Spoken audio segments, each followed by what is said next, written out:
Hey, what's up, guys? Join us today on the podcast because we're going to be talking about Jesus, of course, and why he is different from every other religious leader. But really, how do we respond in all these situations that are happening right now in society? Like, how should we respond as Christians, and how do we share our faith in these moments? So join us on the podcast right now.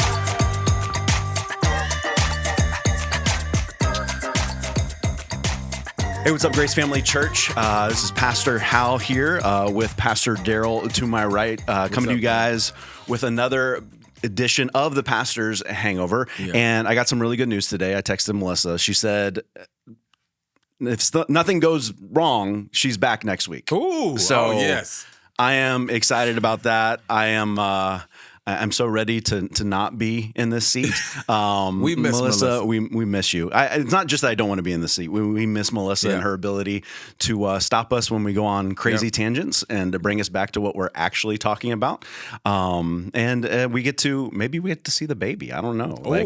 That would be bring the baby. Absolutely. Let's do that interview. I think that should be a thing. Although I see a lot of people doing the thing where they don't show the baby on social media, like they blot out the face. Right. I don't know. But I feel like I've seen Melissa's.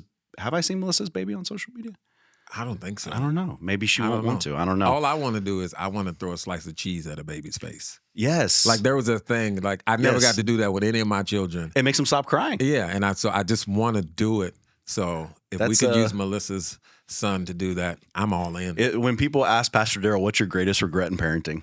I never got to throw a piece of cheese in my baby's head. So I wish that'd come out earlier, man. Yeah, wow, that would be a great deal. So I could probably do it now to people. Pastor Daryl does not want to kiss your baby; he wants to throw cheese at it. I want to throw cheese at it. That's and that's it for the Pastor's Hangover today. All right, we'll that's see you guys all next time. So we talked this week about Jesus. Yeah. It's one of those things people always, what are you talking about, Jesus?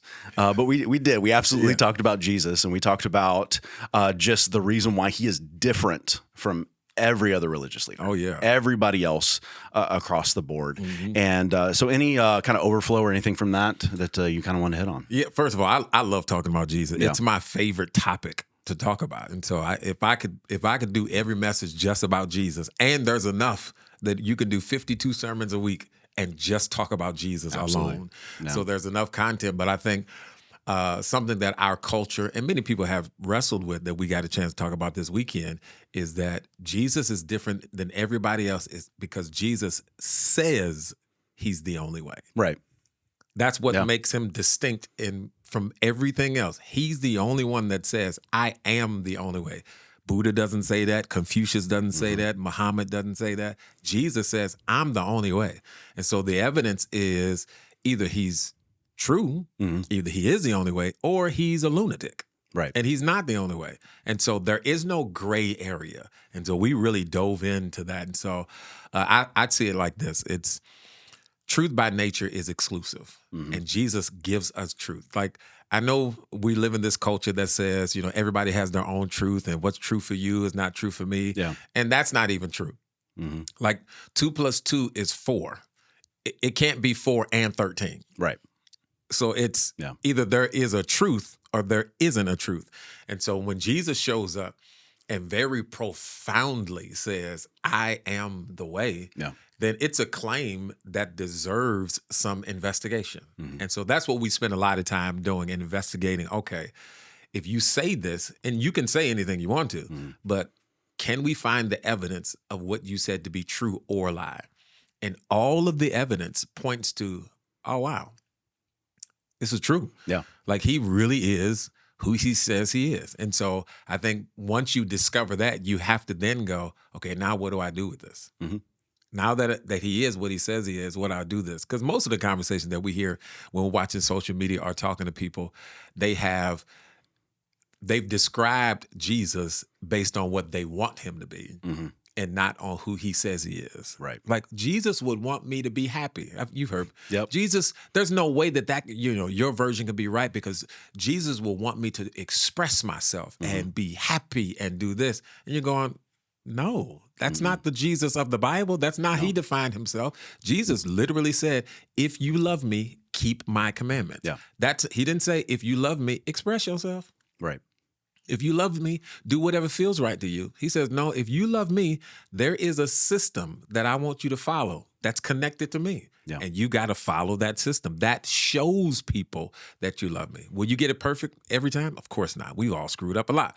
But he's literally saying, this is what it looks like to love me. And we have that standard for everybody that we talk to. Everybody that we're in a relationship, there's a standard. If you love me, here's what I expect. Yeah. But when it comes to Jesus, we want to say we love him, but he should have no expectations of us. Yeah. And so this clears away all the gray. Watch the message this weekend. Yeah. Clears away all the gray of, is there really claim plus evidence, and what is the truth? And Jesus is that truth. You know, it's funny. My 6-year-old loves to say, "I love you, Dad," whenever he's in trouble.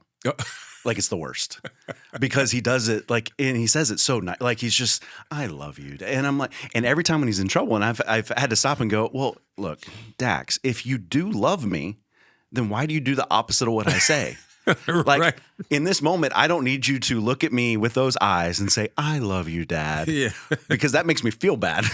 Right. What I need you to do is do what I ask you to do. Yeah. And I think it's the thing, like people will say, "Oh, well, Jesus went and he partied with sinners and he hung out with sinners." He's like, yeah, but then they changed. Yes. He didn't go in to affirm what they were doing. No. He didn't go in and go, "Guys, this is a great party. We should do this all the time." He goes, "Hey, what you're doing is wrong." No, yeah. Like, because when he went over to Zacchaeus' house, he didn't say, hey, you got a great setup here. This is awesome. Keep doing what you're doing. He goes, no, you need to change what you're doing. Exactly. Give the money back. Yeah. And so we get so confused in that. And what's so incredible about Jesus, I'll say this, is he is so polarizing, is that other religions had to figure out what to do with him. Yeah.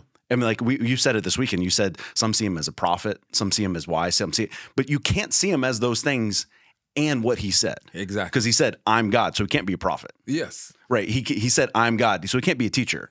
Like you guys got to realize this. Like if any of your kids' teachers, any of my kids' teachers said, "I am God," I'm not letting them listen to them anymore. No. I don't care what they say from that point on. They're not listening to them. You're a bad teacher. Like, right? Absolutely. You're a bad prophet if you say, "I'm God." And so you can't be both of those things. And so I would say this, when we're looking through religions, when we're looking through what other people believe, is how do they see Jesus? Yeah. That shows it all. Because when you look in different religions, they see Jesus very differently. Yeah. But they claim that they believe in him, but then they will say the different things. It's the same thing when you look at Mormonism, when you look at Islam. And what's interesting between Mormonism and Islam, they wouldn't like to agree with this, but they're very similar. Yeah. They both believe that not everything's there in the Bible, but they also both believe that the Bible's true, which is interesting. Yeah. And then an angel shows up and tells somebody something that's extra, and then it kind of changes the narrative. Yeah. And it's like, well, you can't say the Bible's true and your narrative is true. Yeah. And so it's the same thing with Jesus. You can't say both he's a prophet and he's God. And so we've got to figure out that dynamic. And that's what's so different about Jesus is everyone goes, man, there's something so special about this dude that if we don't include some version of him or even say something about him in our religion, everybody's going to say we missed it. Oh, yeah. But here's what you said, something that really made me think about this. They didn't know what to do with Jesus when he was in the Old Testament. The Jewish leaders and religious leaders, they didn't know what to do with Jesus. Mm-hmm. So they killed him. Yeah. So that we've got to stone this guy. We've got to kill this guy. We do the same thing today. Mm-hmm. We don't know what to do with Jesus, so we kill him, and then we create our own version. Mm-hmm.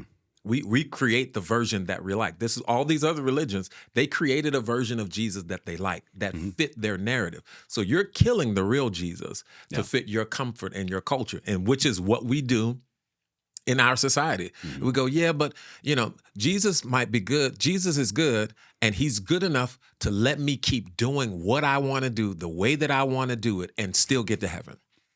I don't have to love him. I don't have to pray to him. I don't have to worship him. I don't have to serve him. I don't have to go to church. I don't have to commune with his people. He just knows I'm good. He knows my heart. And we've killed the real Jesus, and then we created our own Jesus. And the Jesus that we've created will not send us to heaven, but it will take us to hell. So that's the part that we've got to be really clear about. What are you doing with Jesus?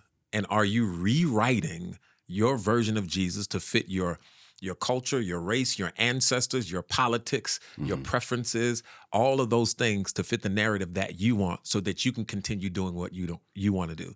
Because we don't want to feel convicted. Mm-hmm. We don't want to feel guilty. We don't want any of those things. We want to keep living the life that we live. And so, yeah, it's like we're in the middle of darkness. Jesus shows up. We're like, oh, you're Jesus.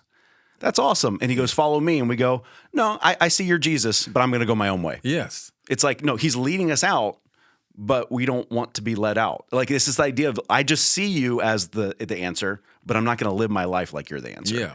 And so it's that and dynamic. You shouldn't care that I'm not going to live my life like you should love me and give me grace and mercy the same way. You should still give me everything I want, knowing that I'm not going to live my life the way you want it. Yeah. Like he didn't say, follow me. Yes. Yeah. Very clear. You're not a disciple of God if you don't follow him. Like if the disciples just kept fishing when Jesus said, follow me, and then lay down their nets, would they be considered disciples? No. And there's probably some that didn't. Yeah. I mean, that's what we don't see that, but I wouldn't be surprised if there were some people that Jesus said, hey, follow me. And they're like, I'd rather stay here. Yeah.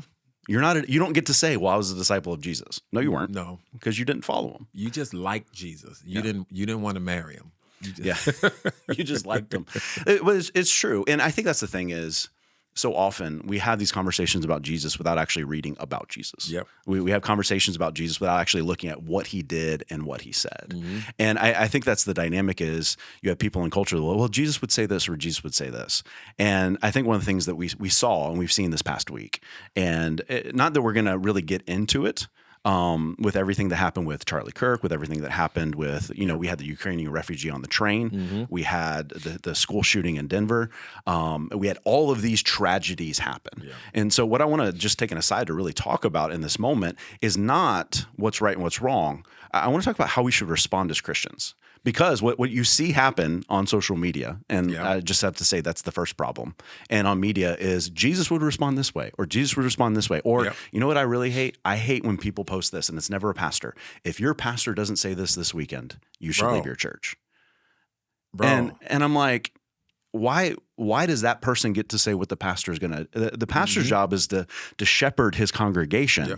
Yet for some reason, somebody's determining if your pastor doesn't say this, then they don't get, and as if they are the pastor in that moment. Yep. And so just seeing everything that is going on, what is some of the, when we look at how should we respond as Christians when tragedy happens, when someone passes away, when these things go on, how as Christians should we respond? The simple answer is with compassion, bro. Yeah. We've got to respond to all of this stuff with compassion. I think any leader that's watching, and let me talk to church people for a second. I think sometimes church people think that church is their own personal club or restaurant. And so church is there to meet your need. And so I want to clarify something for you. And this is going to sound harsh and it's going to sound hard. Church is not there to meet the needs of the congregation. Okay, I know somebody, I already know. Send your emails. And I know you think that is. I know you're like, no, church is supposed to provide this. No, it's not. The purpose of church is to equip you to live. The purpose of church is to equip you and encourage you to go out. The purpose of the body of Christ is to go and care for other people and the body of Christ. Now, the church ends up doing it, quite honestly, because the church body fails at it. So then it becomes the church building's responsibility to do something that the church body is supposed to do. Because brokenness and hurt doesn't happen at church. Does that make sense? Like people can be offended and broken as a result of that, but it happens in the field. The church isn't the field.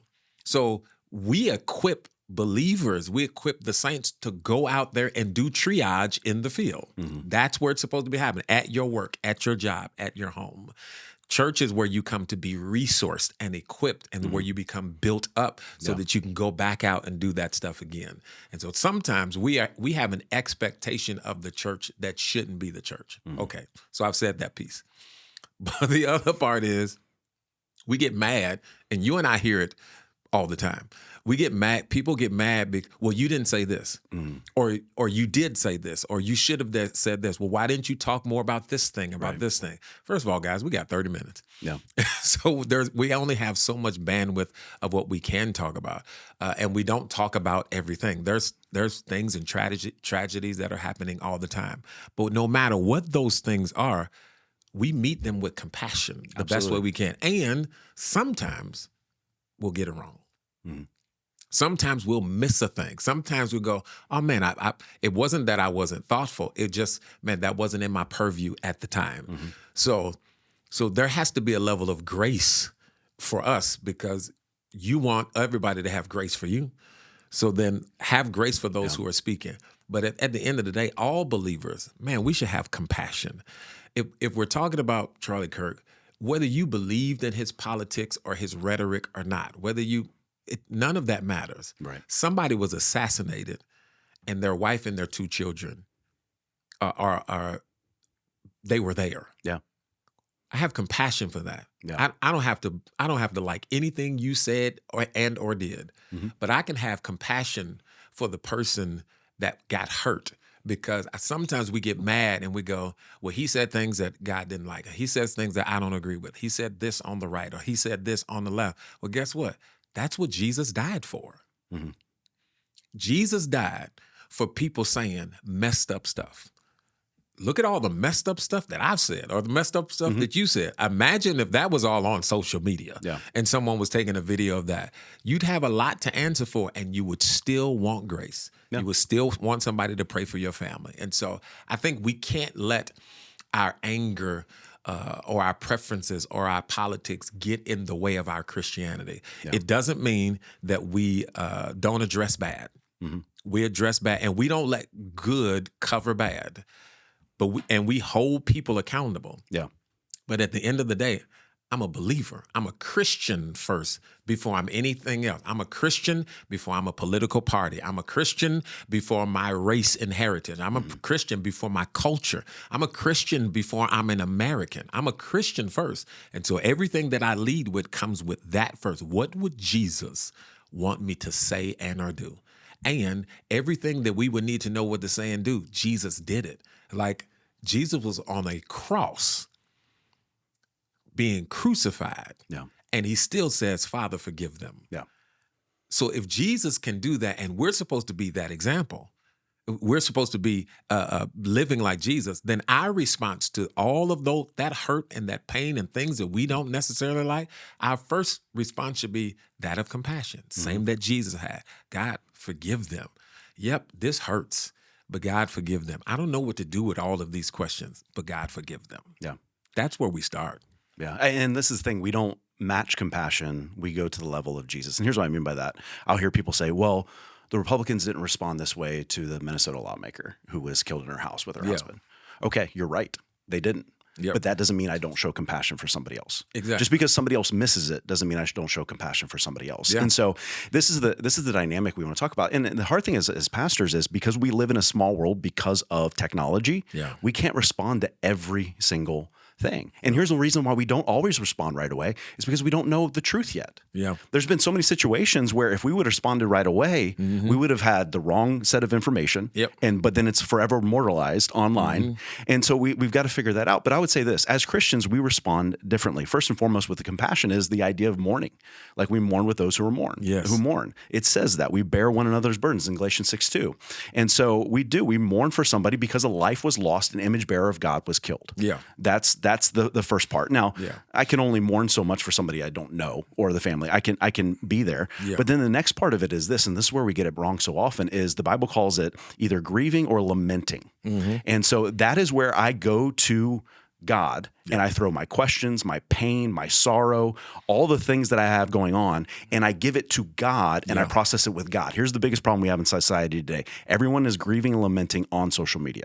Yeah, through everybody else. Yes. They are using social media as a way to do it. And so what I'm doing is I'm taking my unfiltered, my raw pain, my mm-hmm. raw thoughts that haven't been thought through, that don't even have all the information yet, and I'm throwing it on social media. Yeah. And so I'm throwing stuff on there that I may change my mind in 24 and 48 hours, and I'm reading things from people whose mind may change 24 to 48 hours away. And so we've talked about this before. The first person we always process with is God.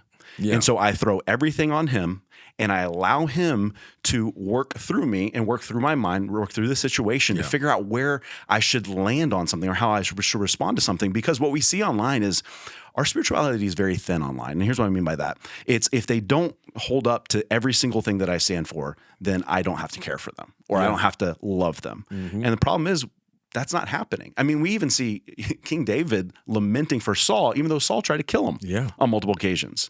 Like, we've got to understand this. Social media, we're going to social media to be informed. Yeah. But what's actually happening, and Pastor Rich Villota said this, he goes, we're being malformed. So what's happening is this, is we're going for information, but what we're getting is everybody's thoughts. And so what we're doing is we're being malformed. Yeah. All of our thoughts, all of our emotions, and we're addicted to it. And so what tends to happen is this, is social media ends up telling us this, that your identity is actually tied to your opinion. Yeah. And so because of that, when people disagree with other people on social media, you're coming after me. Yep. And so it's one of those things where what we have to do is we throw it on God, and we've got to make sure that we're not stepping into God's role. I am not a judge. That's good. I can't tell you the heart of every person that has passed away. Yep. I can't. And I see this. Look, we see a lot of great things that Charlie Kirk said. I remember one, he said, I had 30 seconds left to live, what are you going to tell me? And basically he said, he gave him the gospel. Yeah. And so, but there's some other things that are being said or maybe said and all this kind of stuff, some things he said about Michelle Obama, and you go, okay, that's wrong. Yeah. But at the same time, it's not my job to judge him. And I don't get to decide whether or not I should have compassion for his family because of those things. Yeah. My job is to care for. And so I would say this, be careful feeling this need or this desire to post. Yeah.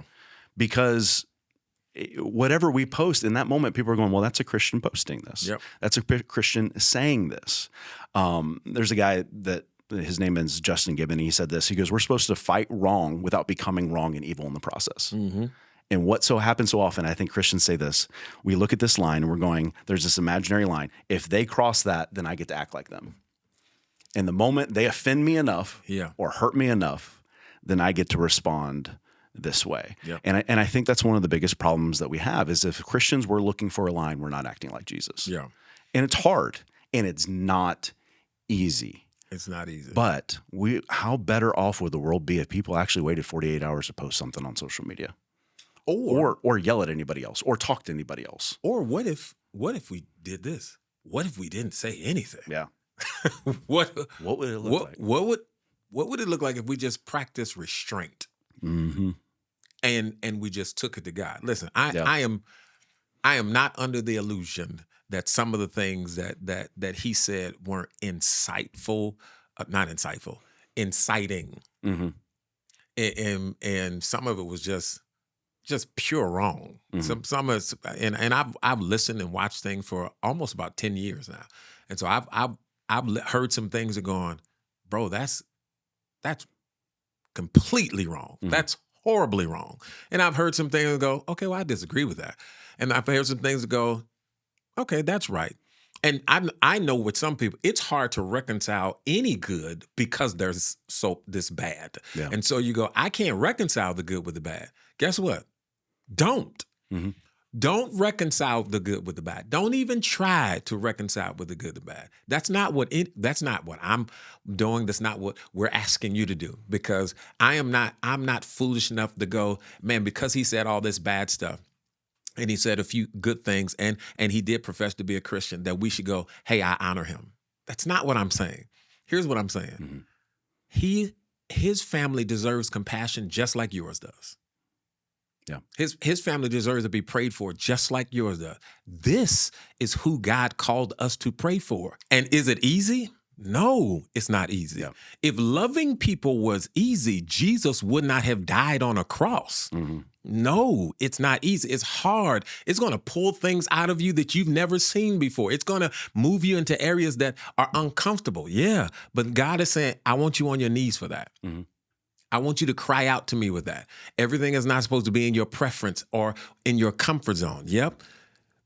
Yell what you need to yell. Be mad, but bring it to God. Right. Bring it to Jesus and let him deal with it. Let him grow you through that process. And then know when to just be silent. You said it already. We've become internet clip professors. Yeah.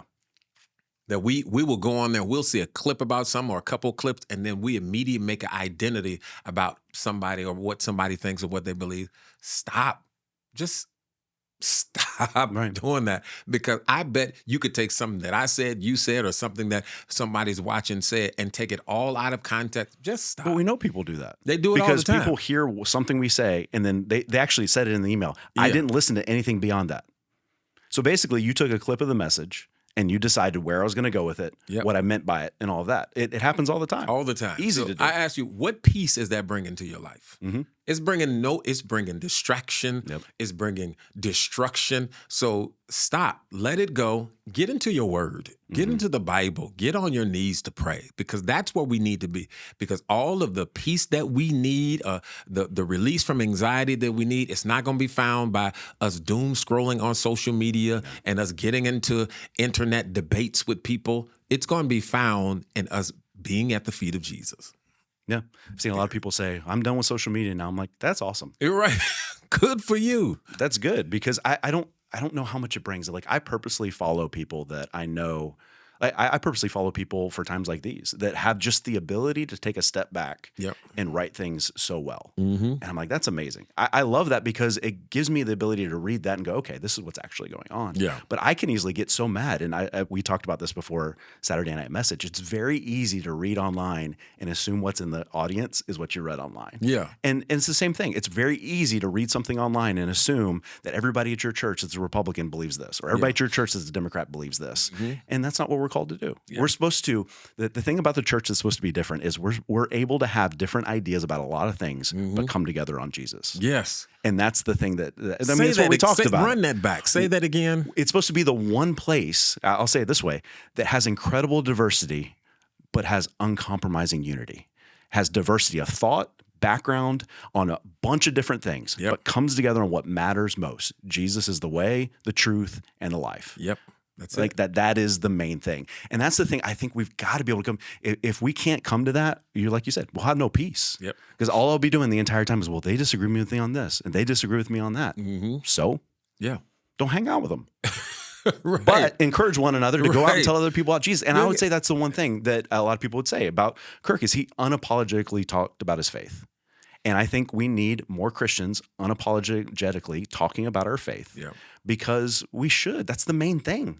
We should talk about God. We should talk about Jesus, the hope that we found in him, hope that other people hear that hope and find Jesus. And I think that's the question that we get even coming out of this is, so how do I share my faith in a way? And I don't think this is it's a trick question, because how do I share my faith or speak the truth in love without being labeled hateful and intolerant?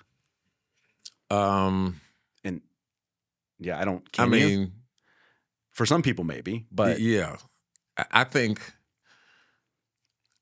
first of all, being labeled a thing doesn't mean you're always that thing. Right. Because sometimes people are going to label you a thing because you say it, because you're there, you were in the midst. And so Jesus was labeled all kinds of things. And just because he was labeled those things, they called Jesus a blasphemer.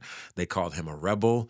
I think one of the, I can't remember if it was Sadducees or Pharisees that said he was demon possessed. Mm-hmm.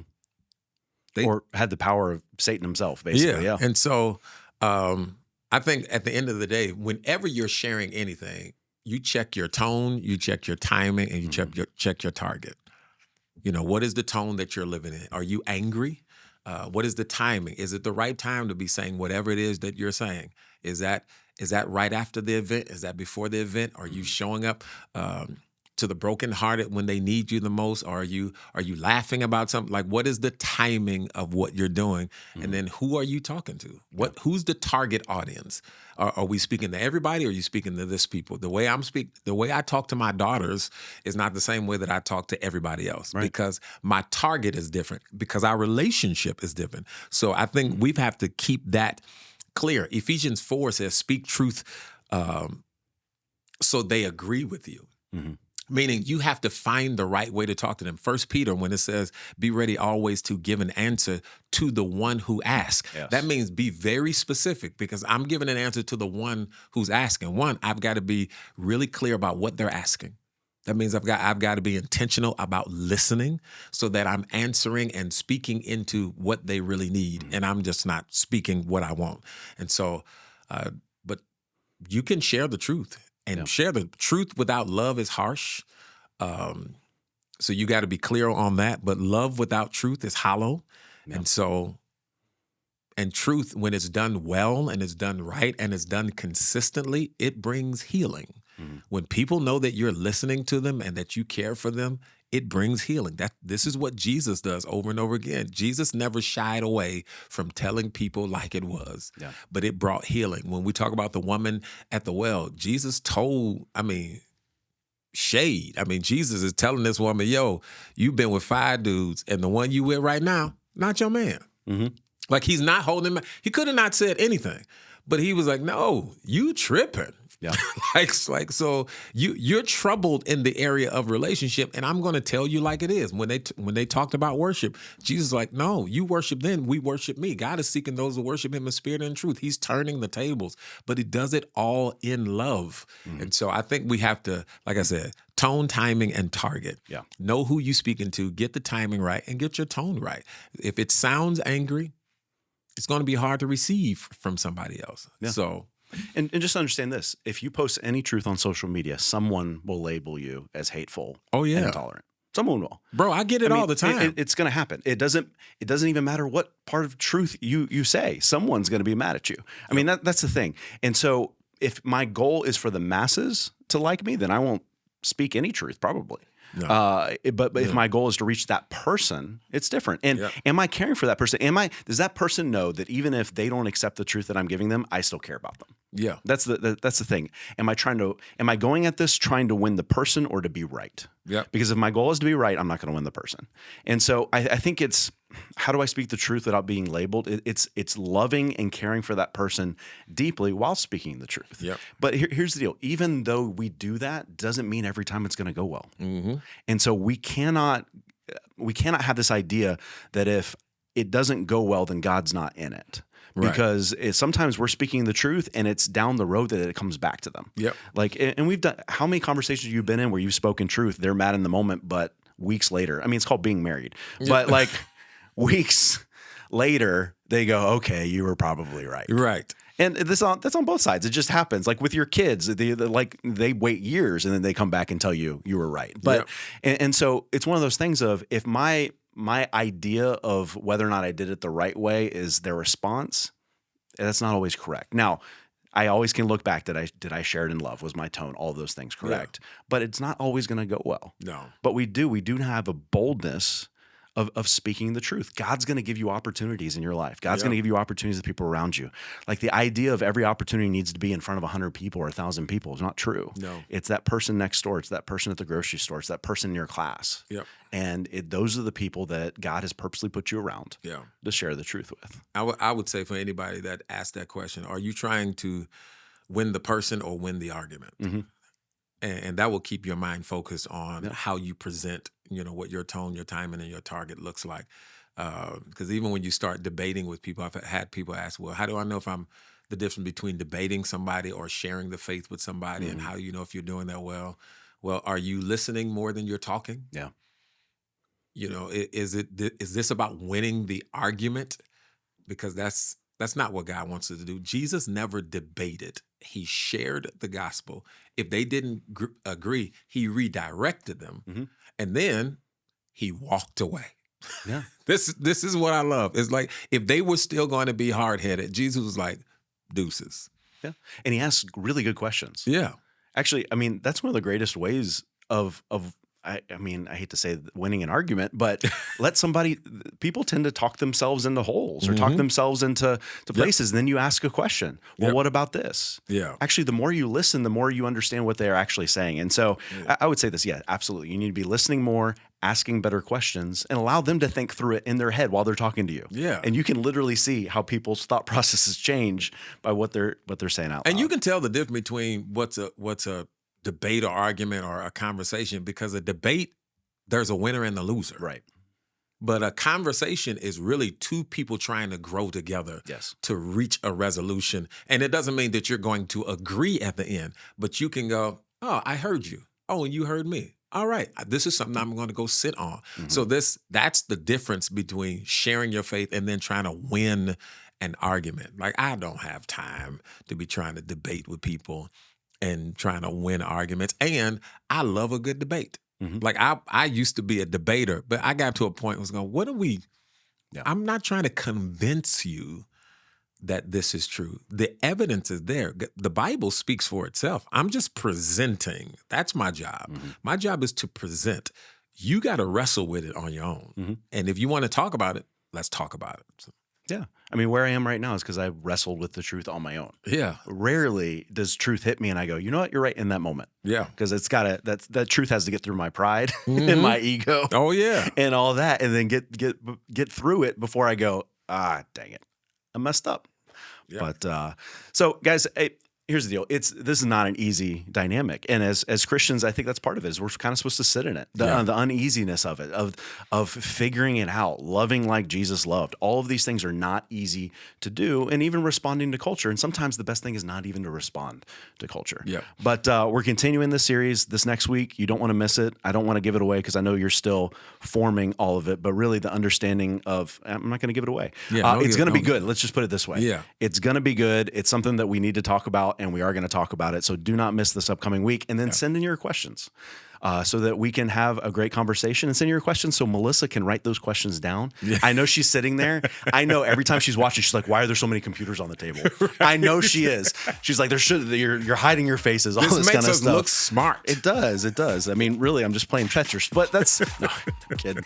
But she's going to have her little notebook. It's going to be great. Yeah. It's going to be awesome. So we'll see all of you guys next week for the Pastor's Hangover.